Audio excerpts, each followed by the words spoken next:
We're going to be covering the GUIs Part 2. So we're going to be going through some more Windows Forms controls and some more WPF GUI controls. And so the way the lectures work for the rest of this class is I just start introducing more and more concepts on how to actually start using these more advanced controls and how we can start binding data to them. So let's go ahead and go through a few of these. First, let's go through a Windows Forms MenuStrip control. So if we just drag this on here, you can see it just defaults that it puts a menu up here at top. And then I can come in here and I can just type whatever I want. And you can see that here's the first one. And if I want to, I can click on it and then come down here and you can see that I can have little sub trees to this one up here. And so I can just create my menu visually however I want to do it. Now when I click on one of these, you can see here's a tool strip menu item. So if I wanted to, I can handle the click event of each one of these individually and then handle it appropriately. Another thing that we can do is when you're actually typing in here, notice what happens if I put an ampersand right here at the beginning. Now watch the A. See how it's underlined? So that when I run this, you can see here's our menus that pop up for us. However, if I hold down the Alt key, see how that little underline pops up? And so now if I press A, it does a little click key. So just a little reminder of what that does there for you. So I'm going to go ahead and we'll just go ahead and delete this control now. Okay. So the next one I want to talk about is the month calendar control. So if we look right here, we got the month calendar. And I'm also going to go ahead and drag out the other one, which is called the DateTimePicker.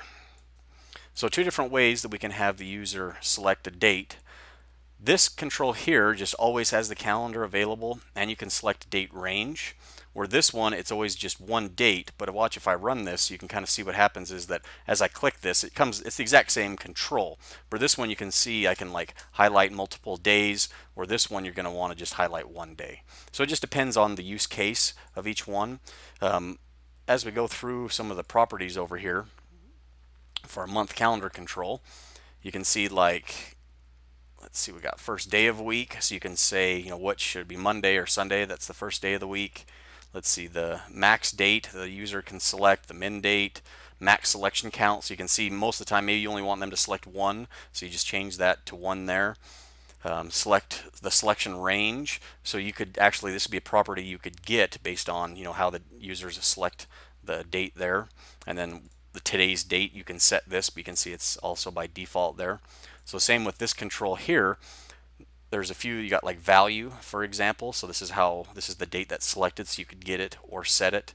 And then same thing, there's max dates and min dates. So just based on whatever you want to do, your use case is depending on which control you would use there. So the next one, talk about a link label. So the link label is basically just a button, but it looks like a link. So again, in your application, if you want to maybe open up another application or you want to open up a web page, you want to make it look like a link, like you would click on a web page. So you can just use a link label, and you can use it, exercise it just like it's a button. So the next controls I want to talk about is a list box and then a checked list box. And so each one of these is used for user selection. So if we have a list of items, we want them to be able to select them.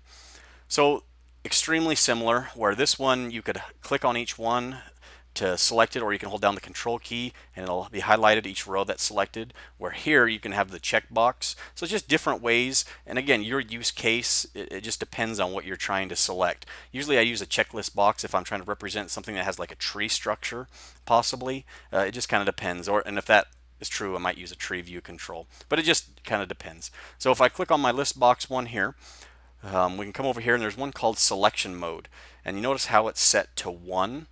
So in order to select multiple items, we come up here to the items property, and you'll notice it just allows me to enter in a bunch of strings. Click OK, and I'm going to go ahead and do the same thing over here on the items for this selection. So again, notice how they're just strings that I'm entering here, and we'll talk about what else you can enter besides strings in just a second. So now we've got a bunch of items there. We've got selection mode set to 1. So let me go ahead and run the application. And now you can see that I'm not holding down any buttons, but even if I hold down Control or Shift, it's still only allowing me to select one. Over here you can see that there's a selection, but generally items aren't considered selected unless they're actually checked. That's generally the way you would use that type of box. So instead of the just single selection, maybe we want to have a couple. So let's come over here to selection mode and let's do multi-simple. And so multi-simple is not something I would use very often, but notice as I select these, they all stay highlighted. I'm not holding down the control or anything else. So that's a bit awkward for me. One that I would generally use, sorry, as this properties comes back here, is the multi-extended. And so if I run this, you can see now that as I hold down the control or shift, it'll highlight more than one. So that's generally the setting you're going to want there. Now when it comes to the checklist box, you're going to add the items the same, and then most of the stuff you're just going to kind of be using behind the scenes. So let's take a look at what it would like to use behind the scenes. So this is listbox 1, this is checklistbox 1. So if I come over here and I type listbox 1 dot, we can get access to all the properties. So I mean, you can even set these behind the scenes, like selection mode, things like that. We can also do things like selected index. Now again, selected index, you can see gets or sets the zero-base index of the currently selected item. Well, if you have multiple selected, you'd want to do selected indices, and you can see it returns me a type of what's called listbox dot selected index collection. And so that's what I'd have to use as a type if I use this selected indices. It's not like an integer array, it's actually a selected index collection. Or I could do selected items, and you can see that returns everything what's called a listbox selected object collection, depending on what sort of things you're going to need. Or what we can do is we can say listbox1.items and then .add. Now you'll notice here that when I say .add, it adds in an object. So what that means is that you can pass in any kind of object, because everything in C# derives from the object-based class. So you can add strings here. So you could just do something simple like this. Or if you want, you could actually add in your own object to this list box. So if you had like our vehicle class, and then what you'd have to do is override the toString method, and that toString method is what the list box calls for each object. Because what does it make sense to display a vehicle or a person class? How would the list box know what data to display? Well, if you use the toString method, then you can actually have it display the text you want inside of your list box. There's also methods like .remove. So you can see you can remove an object or add a specific index.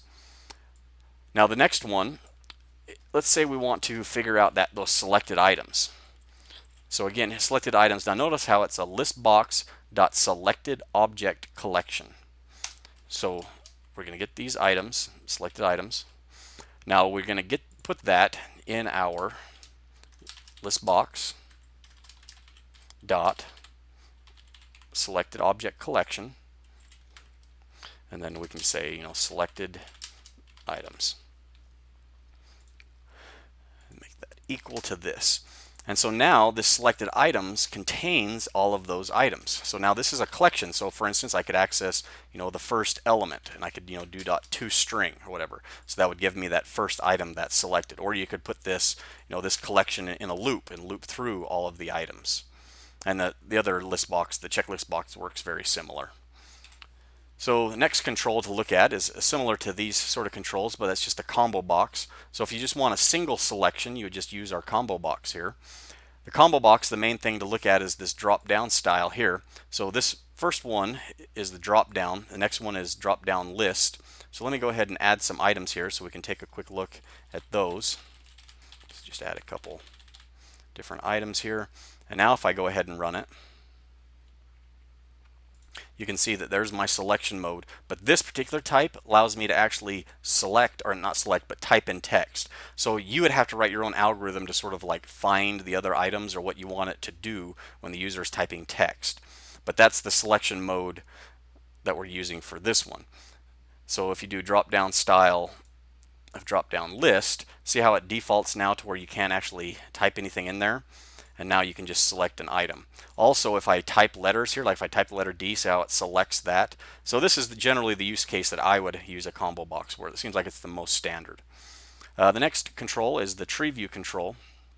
So drag and drop that over here. Make this a little bit larger. So TreeView control is a structure where not only do you have a list, but you can have sub nodes. So you have root and you have child nodes within our TreeView control. And so if our TreeView control, you can see you got this little arrow here. If you want to, you can actually, click this, and there's a few things you can do. Or you can come over here to items. Where we go? Items. Oh, sorry, tree nodes.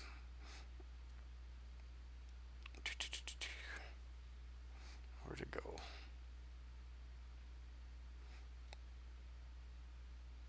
Now I've lost the dang property.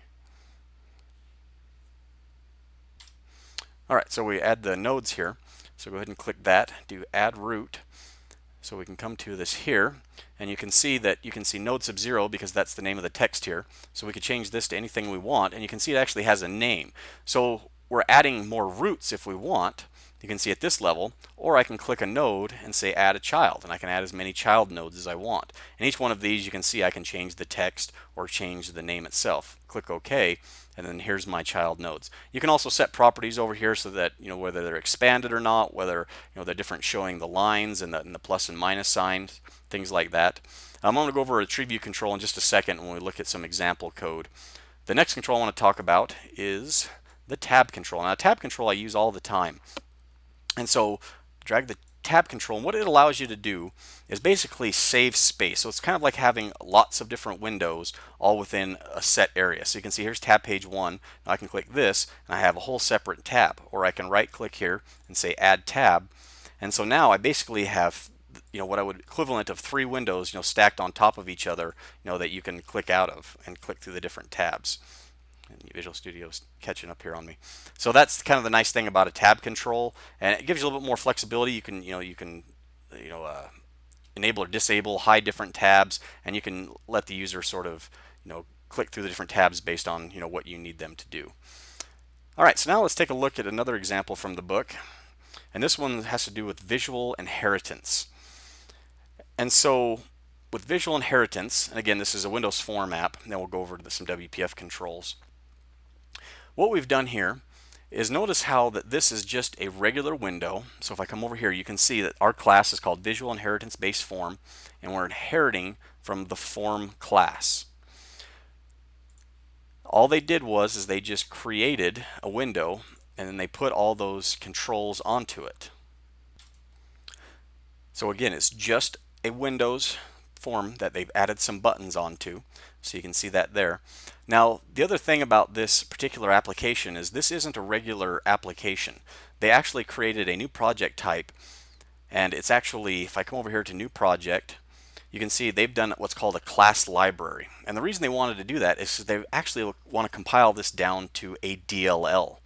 So if I were to actually go to this particular location on my computer, you would see that it's actually a DLL that this compiles down to. And then they also have this button, and all it does is pop up this message box, and that's all this does. But pretend for a second that this was really, really complicated, okay? Just hundreds of controls, thousands of lines of code, and you would like to reuse this code. Not just a class, but visually reuse the elements also. So now let's look at the next project for the book. And what they've done here is in the references, you'll notice this visual inheritance base. So they actually said right click, add reference. They said browse. They browsed on the desktop. Now notice here's that other project. See figure 1545. So here's 1545. In the debug directory, here's the DLL. So I included that DLL in this project. And that was our visual inheritance base. Now what they do is they created a brand new window, and they inherited that other visual inheritance base form. Again, if I go back over here, you can see this is called visual inheritance base form. So this one inherited from form, which was called visual inheritance base form. Then we're inheriting from visual base form to our form. Now what does that give us? Well, over here, look what happens. See how I'm inheriting this and I'm getting these for free, and then this button was added on extra. So this click is handled from that other DLL, for this button click is handled here. So that's visual inheritance, where you can actually get this for free just by using the inheritance. Now similar to this is something called a user control. So a user control is it's very similar to a class, but it's a chunk of code that also has some visual elements that go along with it. So if I were to right click on here and say add and then a new item, you could do user control that you had in here. And so that's what they're using for that. So you can see right here, here's this user control and it inherits from the user control class. And what it means is it's not a window anymore. The other applications, they're inheriting from window, but we're inheriting from user control. So user control doesn't have a border. It doesn't have, minimize and maximize and close buttons. And all they've done is they've dragged over a timer, and then there's just a single label right here. You can see there's a display label.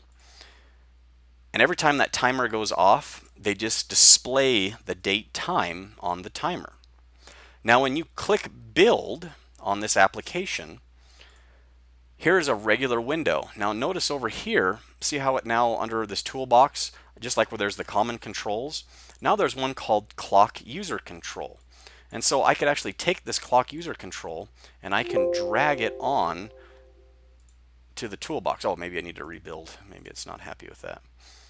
And I can drag that over and then see there's that. So now when I run this, just by dragging and dropping that code. Now again, pretend that this was very complicated code and I just dragged and dropped. See how I can use it now in multiple places and it's the same code.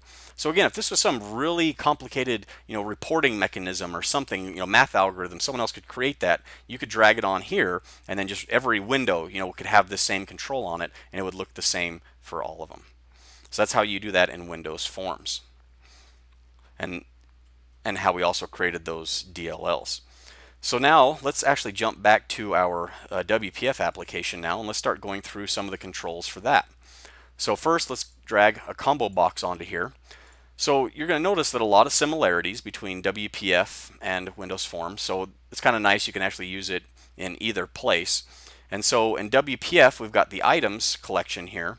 Now the difference between WPF and Windows Forms is you can actually add whatever type of visual object you want right from here in the menu. It does take a collection of objects, but there's different types of objects we can add in. Now, generally, if it's a combo box, I would do a combo box item that I would add into here. You can add in whatever type of item you want. So I could add in another combo box, and again, whatever you wanted the actual content to be. I could just change some of the text here. Click OK, and now you can see that my combo box now has two combo box items added to it. And just to show you that you can do it, I'm going to go ahead and just put a label in here and set its content to hello. Now when I run this application, you can see that here's my combo box, here's the combo box items, and here's a label. See how it's just slightly different? But you can put any control you want in here. Again, that's what's nice about WPF is maybe there's a visual way you want to display these, and you can do it very easily just based on the type of controls that you put in there. So that's the combo box items that you can add. Behind the scenes, you can kind of select the items and add the items, and it's pretty similar. But before I get to there, I'm going to actually drag a list box over here also. And let me just delete some of this because it adds in some default data for you, but that can just kind of confuse things. Let me go ahead and click on this. Let's make it a little bit more user-friendly for us so it's not over the whole window. So now here's my list box. So my list box, we can kind of do the same thing where we can come over here and add in things like items. So, but instead of here, we would actually probably do, a list box item. So it just kind of depends on, what you're going to need it for. And same thing, you can come over here and add the content. Click OK, and you can see there we go. We've got our list box. So behind the scenes, let's give this one a name. CBO my combo or something like that. So we'll copy that, come back to our window over here, and now I can say CBO dot, and you can see again I can get the selected index, the selected item. Now you'll notice though the selected item returns me an object. However, the items in here are different types. They're combo box item and label. Now if I had deleted this label type from here, then what I would need to do, I know for a fact that I programmed it so they're all combo box items. So when I get the selected items here, the selected item, I know that I'm going to have to cast it to a combo box item. And that way I can get all of the information out of it that I need. And the same kind of goes for the list box item, where you'd have to actually get the list box, you have to get the selected items though, and loop through that collection. And those are kind of the main controls there. So now let's go ahead and jump to some programs that I created that should help us kind of reiterate all of these different controls. So this first one here, it has about every kind of Windows Forms control you can do, and let's take a look at what we can actually do in this application. So first one here, we've got this list box that you can just add items by clicking this button to. So I'm going to show you the code, how that works. You'll also notice that it can show me the selected index, and I can remove selected items, and I can also show selected items. Now, show selected items, there's only, I've got this set to where you can only select one, so that's why one only shows up there. Here's a tree control that I'm allowing you to dynamically create at runtime here. So you can see how it just, based on what is selected, I can add in the child nodes there. Over here, you can see this combo box is empty. Now I can add some items to it. So I'm going to click this button and I'll show you behind the scenes how to dynamically add those items to the combo box. Over here, now this is a very important concept because this list here, you can see how we can add items from objects to the combo box. So if I click this button, you can see that these are actually person objects, or we're going to talk about user objects, where I've overridden the toString method so this combo box knows how to display that object. This over here is I'm adding objects, and these same objects are now inside of a list, which is then bound to this combo box. So I'll show you how that works. And then over here, how you show the selected item. So let's start up here at the top, and let's go through each piece of code and how we would do this. So first, we've got the add item click, and so you can see we just say listbox.items.add and then pass in whatever the user types into the text box. So that one's pretty straightforward, how you can just add items, or you could actually add them at a particular index if you needed to. Here, listbox.SelectedIndexChanged. So all I did was, if you actually just double click on this, it actually defaults to the selected index change. So every single time the user selects an item, this event gets fired, and you can see I'm just saying, hey, get the selected index and set this here. Now, I know only one can be selected because I selected that on the type in the properties. Now, if I changed that, I could do something like this, where I could get all of the selected indices or all of the selected items every time index changed. And that's how I was displaying, what was selected down here. Removing items, you always want to make sure that these values aren't null or a -1. So this happens a lot where I would see code like this run, but there was no items to actually remove. So be very careful of this type of code. So you always want to check before you remove or add items that something actually is there ready to be removed or added. Down here, show the selected list. So now we've got over here, you can see that I'm saying, oh, in my list box, selected items.count, and then here I'm just accessing each item as I loop through them to display them. And then again, different ways that you could loop through the items here using a for each statement for each of the items. And see, because I know that they're strings, or you could do selected items and actually save it as this selected objects collection and then access that. And it's a list, so you could just treat it basically like an array. Now over here, we're messing with that combo box now, so we're talking about this right here, and we want to add some items. And so you can see, first I just always make sure we clear it first, because I don't want to continue to add the same items over and over again. And then I just say items.add, and in this case I'm just adding simple strings. Now every time the combo box selected index change happens, so for example, if I just double click this, it'll actually create this method for me. And then I just say comboboxitems.selectedItem.toString. Now, I knew they were just strings, so that's why I knew that this cast would work to show me the selected item. Now let's take a look at the roots over here of our TreeView control. So in order to do that, I say, okay, create a new tree node, because tree nodes are what are added, even whether they're root or child, it just depends on where they're added. I say myNodes.text is the text that the user enters, so for instance this one for the root node. And then I say TreeView.Nodes.add. So that's how I know that I'm always adding the root node. Now if the user did a child node, I do the same thing. I create my tree node. Now notice up here I instantiated it and then I set the property for the text. Down here I instantiated it and I just passed it in as part of the constructor. Just two ways to do the exact same thing. Then I say, oh, hey, has the user actually selected anything with my tree view? Well, you can't add a child node if the user has not selected. Again, you always want to check for values like that, or for values like these up here that were, making sure the selected index wasn't a -1. Again, very, very common error. After that, we can just say, okay, TreeView.SelectedNode.Nodes.add, and then that node here. This just makes sure that we can actually see that node that we're looking at, so we actually expand it out. Now here's an after select. So on my TreeView control, remember there's all kinds of different events that you can handle. Here, this is after the user has selected something. And then I just say, I just get my selected node. I know this is of type TreeNode, and then I can just display the TreeNode's text for whichever one has been selected. All right, this next section here is probably one of the more important concepts to understand for the entire class. And it can be a little bit of a learning curve, but after you do it a few times, it can be really helpful and very powerful.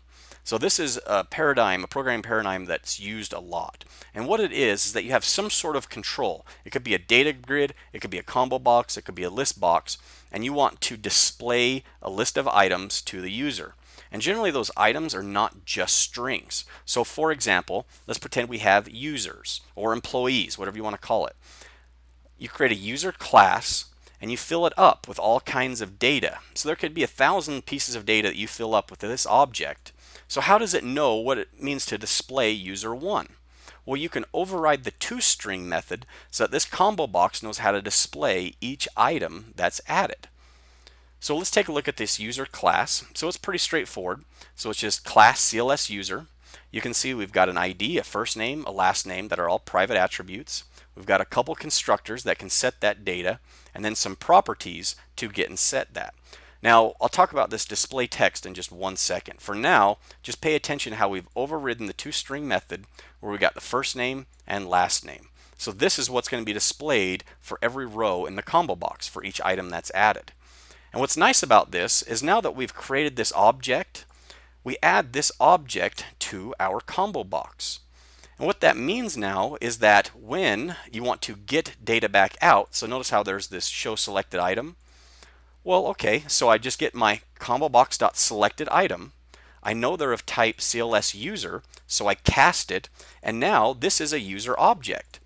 So whatever data associated with this user, I now can get. So I can, get things like the ID or first name, last name, display. I mean, whatever piece of information I want, I can now get. So if there was hundreds of pieces of information, I have access to them.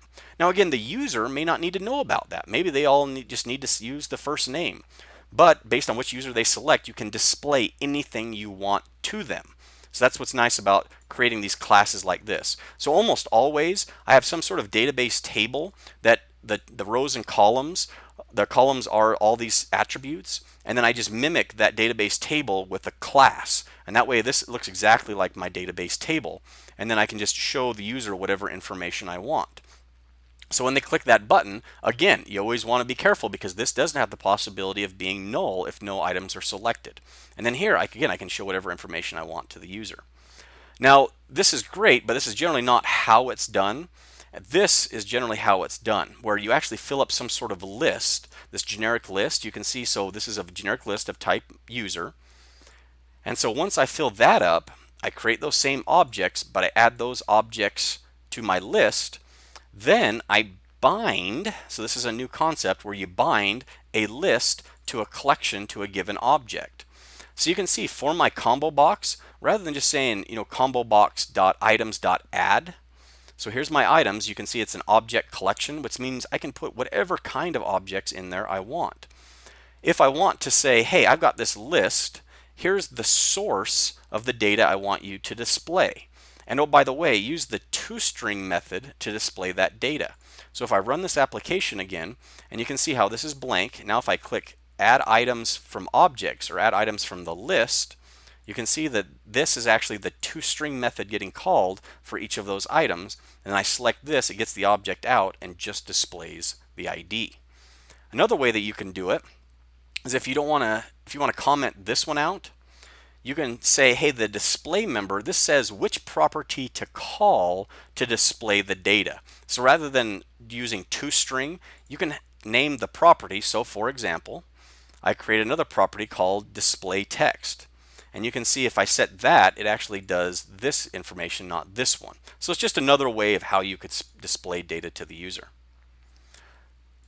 Let's go over one more here for Windows Forms, and this one is a user control. And so what I've done is in the project, you can just right click and say add and then do new user control.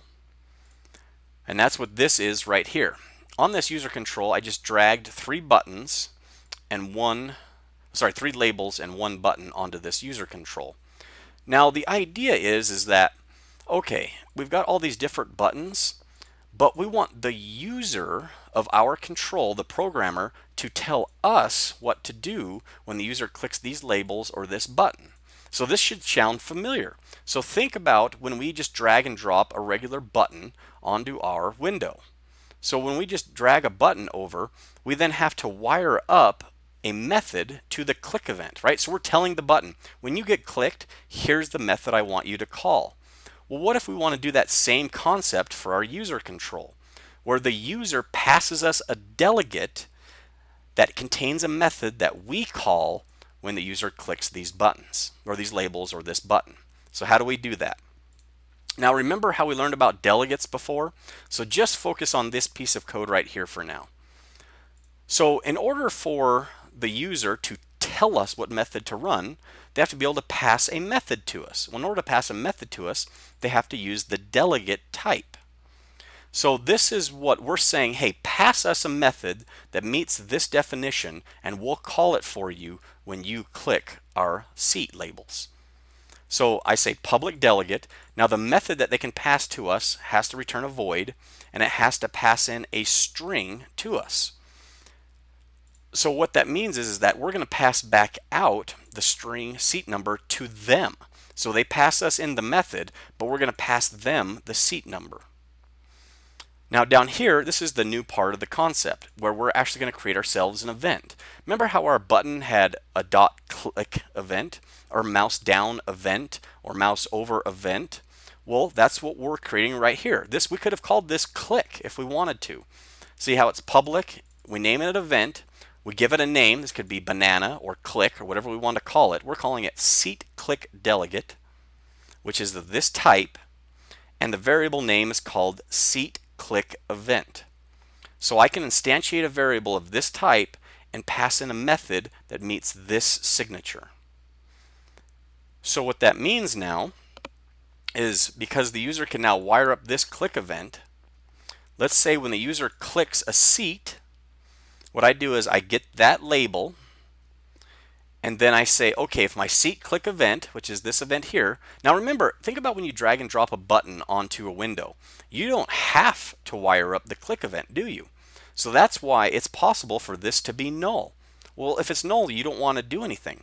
If it's not null, call the method that the user passed into you, and then pass back the seat label, 1, 2, or 3. So that's how you can pass them information, execute their method so they can do something with that seat label. Maybe like make it selected or insert it into the database or display some sort of other data to the user. But they're using our code in here for our control. And again, this could be thousands of lines of code. Now up here, I'm doing the same thing for that button click. So I'm creating a delegate, no return type, calling it button click delegate, also just returning a string just to keep it simple. Creating another event called button click delegate. The event name is button click event. Now when you click the button, I'm just doing the same thing, but this time I'm just passing in a message. I didn't even worry about passing in the label, so just showing you how you can do that. Now if we go over to a window, we can now drag and drop our user control on there. So you can see I can just drag and drop, and now I have two complete sets of code that I can use. Or again, if I have lots of different windows, I would just drag these onto each window, and this piece of code is going to look and act exactly the same. So if we had this on 10 different windows, but we find a bug in it, all you'd have to do is update it in one place, and everyone else's code would get fixed. Again, it's another way that you can abstract code out as an architect and have different people working on different parts of the project. So now that we've dragged and dropped our button over here, how do we tell this control, hey control, run this method when one of these labels are clicked, or run this method when you've clicked this button? And notice over here, button click event. Let me come back over here. Let me show you something. Notice how we've got this button click event and seat click event. Well, over here, watch what happens here. I've got, towards the top here, button click event, and it also has seat click event. One of these I've double clicked right here, and that created the code for me behind the scenes to run this method when the user clicks that button. Now, in order to wire up the event for these labels, I did this manually. I clicked on my form and I said, okay, there's two different ways we can do it. So this first way is I say my user control, I get that delegate, here's the name that I'm creating the delegate, I instantiate a new delegate, and I point my seat click event, which is right here. So that's the same event here. Then I say my user control dot seat click event, which is the name of this event over here, seat click event, and I add in my seat click delegate. Or I can do it all on one line of code, the exact same thing as just say plus equals a new delegate and pass in that. Again, just showing you how you can do this on one line of code is all I'm doing here. And so what this says is, hey, when the user clicks a seat, call this method. And you'll see that they're going to pass back out to me the seat number so I can display that to the user when they've clicked that button. So it's another way that someone else can write that code for me. Now in WPF, we do the same thing where we create a user control, and you can see that the object type is user control. Now here I just dragged a button on here, and I set the background to yellow so it's easy to see where this is at. We come over here. Now I'm going to make this one simpler. The event handling would be exactly the same. It has nothing to do with Windows Forms or WPF. So all of this code over here and the code over here would be exactly the same. So I'm just going to say, hey, if you click this button, just show a message box. But again, this could be thousands of lines of code. Now when you compile the application, over here you can see that sure enough, here's my user control, and I can drag and drop this onto my window in order to use that code. Now I wanted to show you how you can do this. So let's drag this onto a brand new window that I had up here, and let's take a look at the code that it wrote for us. See how it created this local tab? So all they did was created a local namespace. So this is the exact same as our using statements up here, how they're shortcuts. Well, that's all they've done for us here. They've created an XMLS shortcut called local. It points to our user control example, which is this over here. See, that's the WPF user control example. So it's just a way of referencing that control that's in our project. And so now we can say local colon, and that brings up our user control. And you can see if I were to say local in the IntelliSense, you can see main window or user control is what pops up. So you see how that dragged and dropped that did it for me. Over here I did it manually. Well, I just created an XML namespace, called it my control, pointed to it here, and then said my control colon user control. And there's no code behind this one, but when you run it and you click this button now, it runs this piece of code. So again, it's just when you use user controls is when you notice that on lots of different windows you're going to need the exact same visual piece. So hopefully this lecture made sense. Just let me know if you had any questions.